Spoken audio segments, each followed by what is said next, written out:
ဒီနေ့မှာတော့သမီးချွန်းလေးကအုတ်ကျင်းဘူဒရာယုံလမ်းမှာရှိတဲ့ပန်းလှဆိုင်မှာလက်စာတော့စားတာပဲဖြစ်ပါတယ်ရှင်ပန်းလှဆိုင်ကိုရောက်ပါပြီရှင်ဒီပန်းလှဆိုင်မှာပေါ့နော်သူကဟော်ကန်ရဲ့အကွန်ခန်းရဲ့ဘန်ဂလိုရဲ့ဆိုပြီးတော့ဒီလို၃မျိုးရှိရပေါ့နော်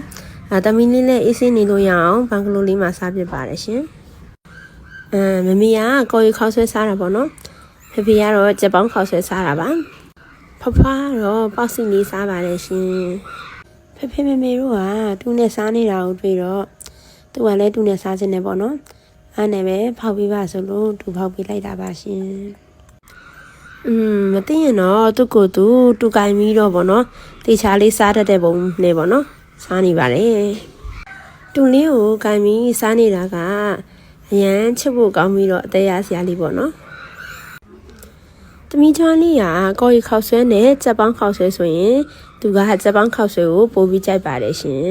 ။စောင်းထိကြည့်ရှုပေးတဲ့အတွက်ကြောင့်အားလုံးကိုကျေးဇူးများတင်ပါတယ်ရှင်။